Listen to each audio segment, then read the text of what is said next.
Hello and welcome to the show. I'd like to wish all fathers out there a happy Father's Day in advance, especially to my daddy. I know you're watching. Welcome to the show. This is the morning ride coming to you from Metro TV Studios. It runs from now till 12:30, so I hope you stick around with me. Our social issues segment today is looking at the development of the African child, and I have a wonderful gentleman here joining me in the studio for that interview. Our health segment is with Dr. George Nketia from the 37 Military Hospital, and we're discussing migraines. Sounds familiar? I have an interview with a woman in Gab, and they'll be talking about their conference, DAB, the Purposeful Driven Life. My entertainment segment today will be looking at talking to Daughters of Glorious Jesus, and we'll be having an interview with B&D, the new gospel group made up of two lovely sisters. And of course, we'll be having movies from the Silverbird Cinema, so you can have some place to go this weekend. Stay tuned. I'll be right back.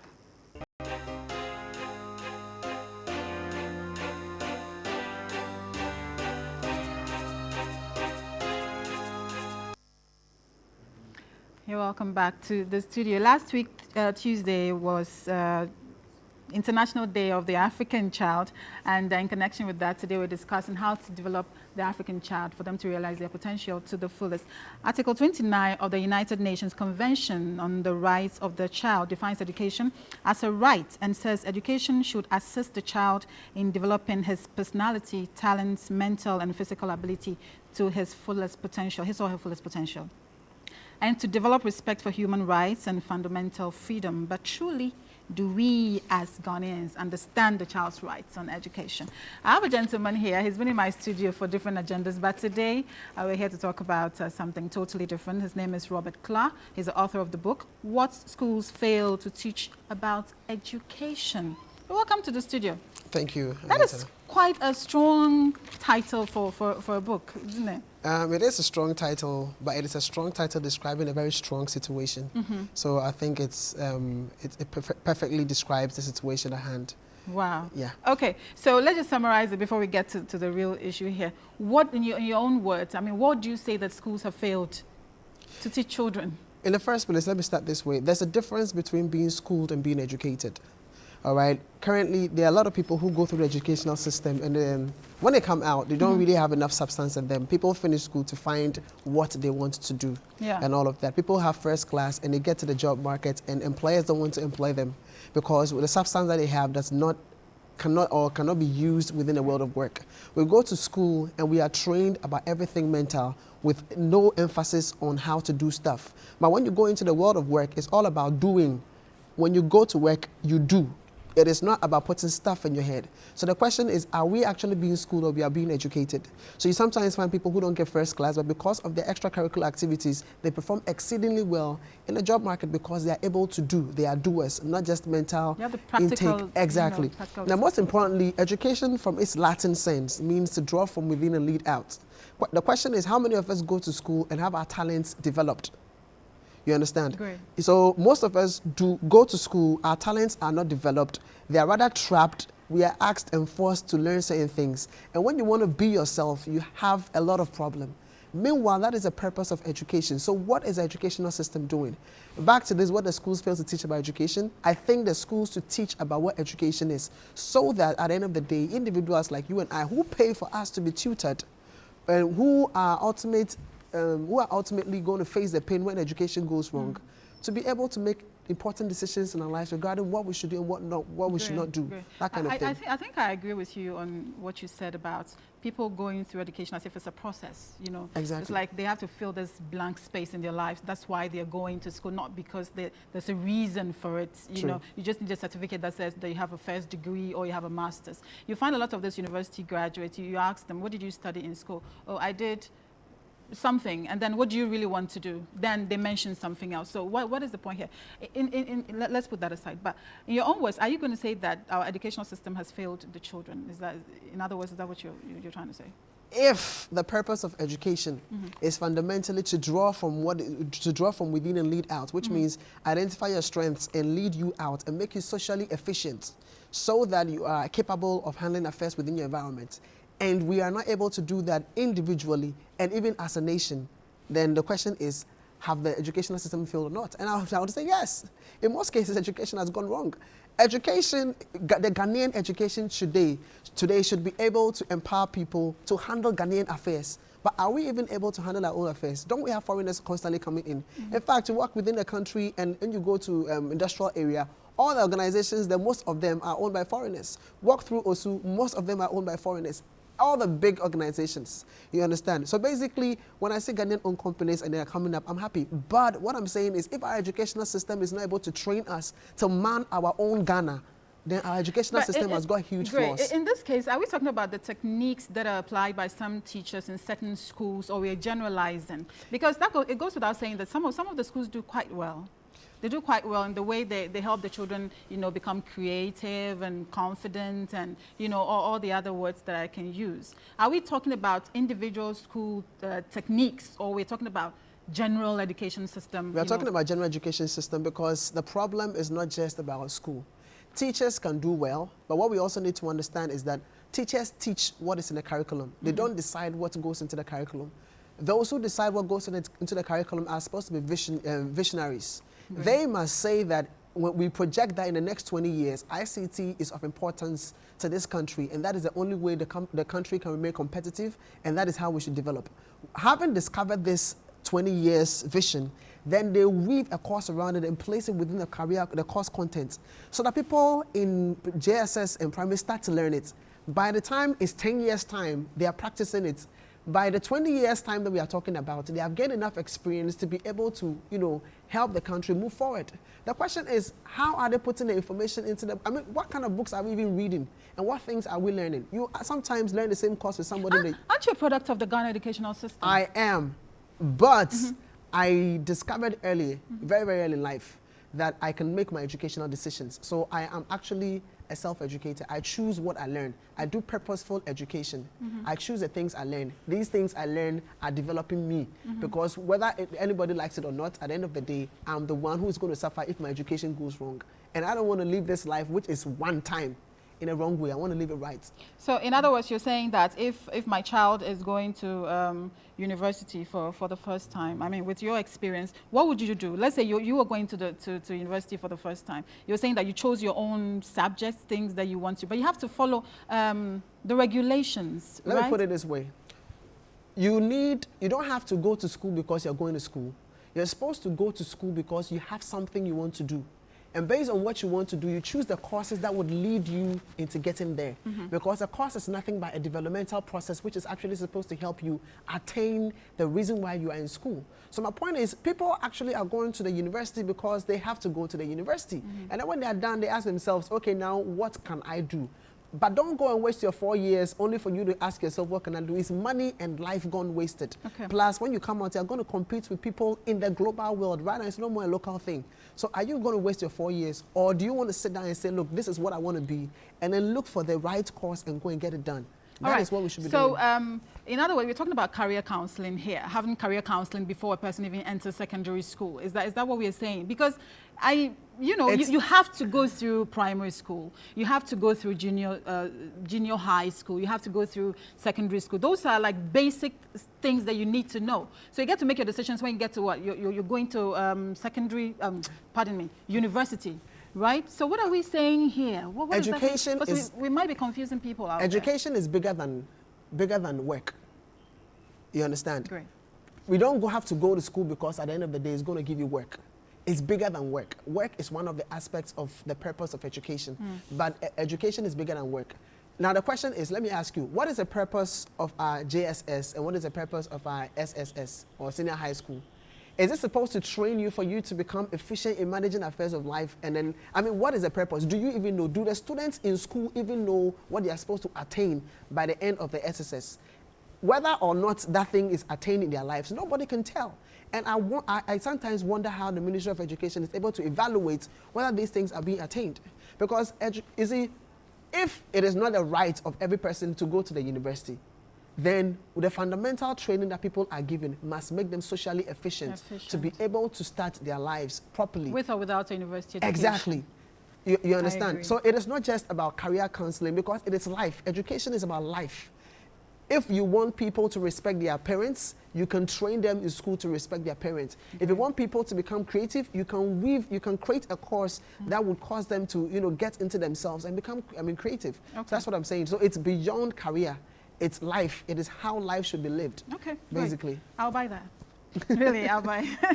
I was watching one of these competitions, an international competition recently, and you could tell there was this huge difference between us and them. It was like there's a gap that needs to be bridged. I don't really need to go into detail, but how do you think that the Ghanaian child can be encouraged to be creative and innovative, as you're saying, like from an early stage?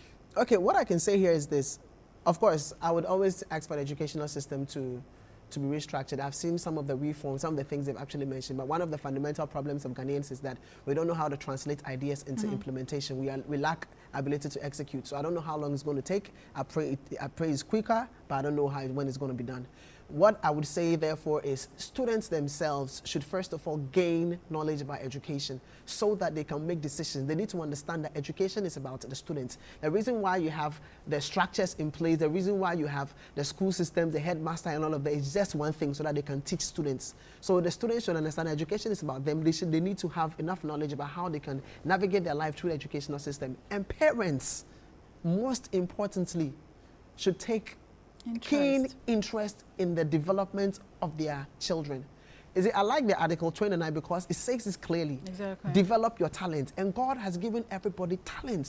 Everybody is strong in a certain field. And may I also chip in here that some parents don't even, inquire how their children are doing at school, their performance. When was the last time you even checked your child's homework to find out whether or not they're doing the right thing? They just pay the school fees, and then they expect good grades. That is why it is even more important for the schools to become very, very responsible, because the schools are failing the parents. Because if the parents, the world of work right now makes it a bit difficult for parents to be able to do all of these things. But I think parents somehow, some way need to be able to find that time and then take delight in their world's life. But what could be tragic is when you have parents who don't even know how the educational system works.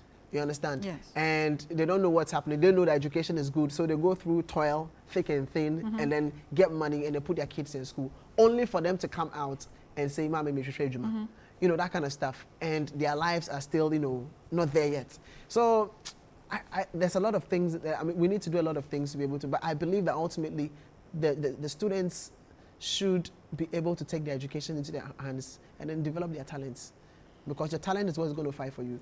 And how do you suggest that they do that? One of the first things you need to know is yourself. Who am I?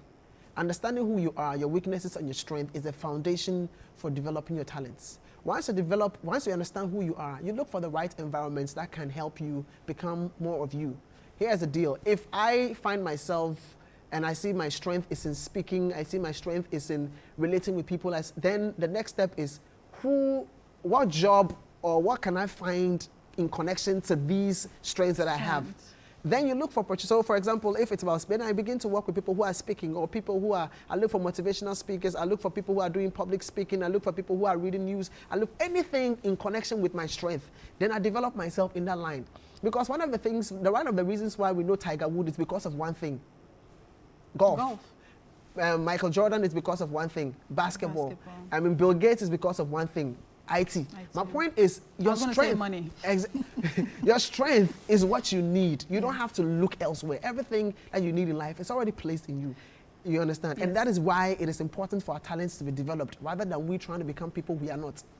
But do you also say that parents somehow contribute to the downfall of their children, developing their abilities? Because sometimes they downplay the talents in their children. They limit the profession to a certain class. You either have to be a doctor, you have to be a lawyer, or something else. I don't know. I think it boils down to doctors, lawyers, and that kind of thing. Yes, the other ones. And if a child says, "Okay, I think I want to be a footballer," parents don't see it as, okay, how do I get my child into like a football academy from an early age and help them develop their talent? They try to suppress, you know, their abilities right from a tender age. So somehow they get lost in the middle. What do you have to say about that as the expert? I support that, and that is why the problem we have in Ghana is huge. Because the person who is giving you money to go to school doesn't seem to see the vision you have. There's a classical case of somebody who was forced to do doctrine, you know, become a doctor. And the person actually, you know, is, what do you call them? Is it surgeon? Surgeon. Yes. Now, this person cannot stand blood. And the person became a doctor, a surgeon. And anytime he goes into the theater and comes out, the person dies. Like the person that he actually goes to work on, you know, passes away. And that was because the person couldn't stand blood. So what did the person have to do? The person had to quit, and then the person has already wasted 7 years of his life, and is supposed to actually get back and start life fresh. But my point is, the parents also need to understand this. I don't know how parents could be communicated with, but that is a reason why in all that I've done, I've actually written it out in a book and written as a must read for parents as well. Because students need to read, the parents need, I don't know how they're going to get the information, but once they have it, they can play a more fruitful role in the life of their kids. Okay, we've talked about children, let me say semi-adults who can speak for themselves. Let's take them from the grassroots. Let's say my daughter is in nursery. You know, how do you help a child from that age? We take those stages for granted that, oh, they are children. Let's wait till they get to class 1. Then maybe after they start speaking, you know, we'll be able to start, you know, introducing them to certain activities. I think it starts from the grassroots. I may be wrong. Correct me if I am. Well, you're not wrong. I mean, it's also been proven that actually education starts in the stomach. People will speak with kids, and then kids respond to it all the way from the stomach time. So when they're actually, you know, in the stomach. So, I mean, yes, you can actually start education from there. But then what I have read and what I think people are doing now is that, you know, foreign world, they give their kids play stuff.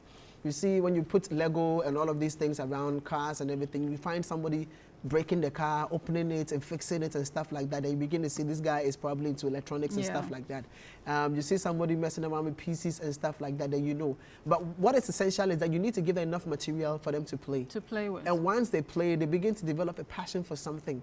Their innate capabilities begins to show in the ways they express themselves. So what is important here is the fact that we need to find enough ways to expose them to so many things in life. Sometimes the things you provide them in the house is not going to spark off what is within them. Sometimes something tragic happens and it wakes up something in them. But ultimately, you need to expose them to a lot of stuff. They should try out stuff. Go join a debaters club. I mean, just do a lot of things. Play volleyball, basketball. You never know.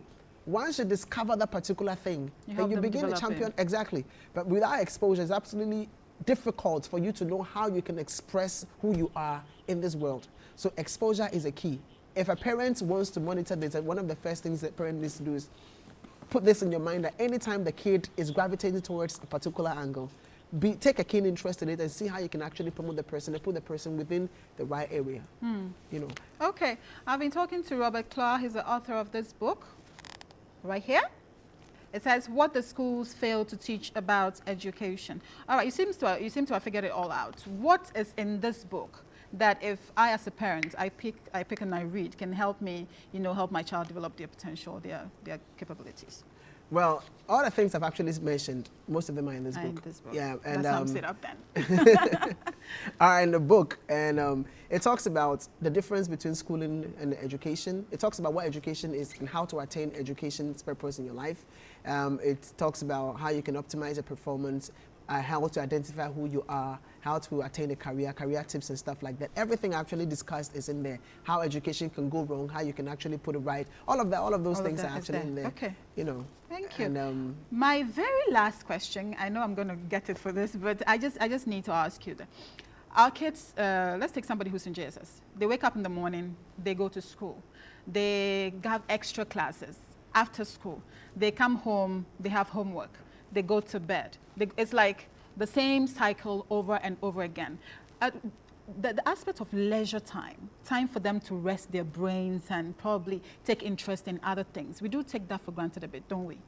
Yeah, that's why I have a problem with our educational system again.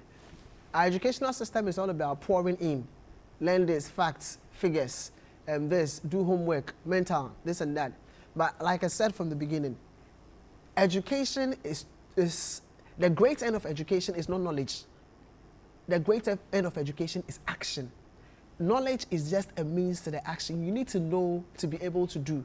So if at the end of the day, all we do in school is to stuff our head with stuff. And home too.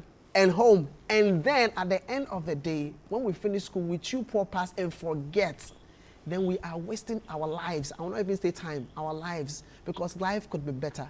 So we need to be able to come to the point where we say, we want to train a child to be effective at public speaking. In public speaking, these are the things you're supposed to note. Now let's practice it. Okay, you practice it, but you didn't get it. Okay, do it this way, do it that way, and the case closed. Yeah. By the time you leave that particular class, you know the person knows how to speak publicly. Instead of asking you all the questions, in public speaking, what are you supposed to do first? And then you haven't done any practice, and you memorize everything. Everything in your head. And then when it's time for you to do public speaking itself, you can't do it.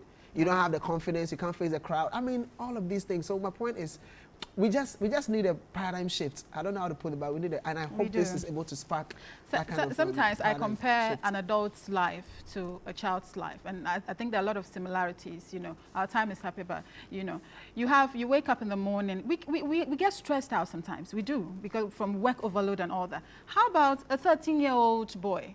You understand? You as a parent, you're stressed out from your job, you come home, probably there's stress there, you're stressed out when you're driving through traffic, and your child goes through the same thing. And at the end of the day, you expect them to perform. I think there's something called leisure. Let's give the kids a break, you know? And like you said, you know, educate them on the more practical aspects of life, that you pass, pass and forget. I think it's becoming outdated. I mean, if you had to give us some final words, what would it be? Well, here's what I would say. Students or anybody out there, first of all, you need to understand that if education goes wrong, you're the one going to go through pain and suffering. You need to be able to take your life into your own hands and encourage purposeful education. Look for what you're supposed to learn and learn it. Discover your strengths and your talents, your areas that defines you, makes you a king, and then develop that. Once you develop that, there is absolutely no way you're going to fail in life. In addition to that, if you want to get a copy of the book. Okay, stop right there in your tracks. Okay, so I've been talking about the book, What the Schools Fail to Teach About Education, and the author is Robert Klah. I'm sure that if you look closely, you might find it in one of the bookshops. Thank you so much for joining me. It was a real pleasure having you here. Right, I'll be right back. Stay tuned.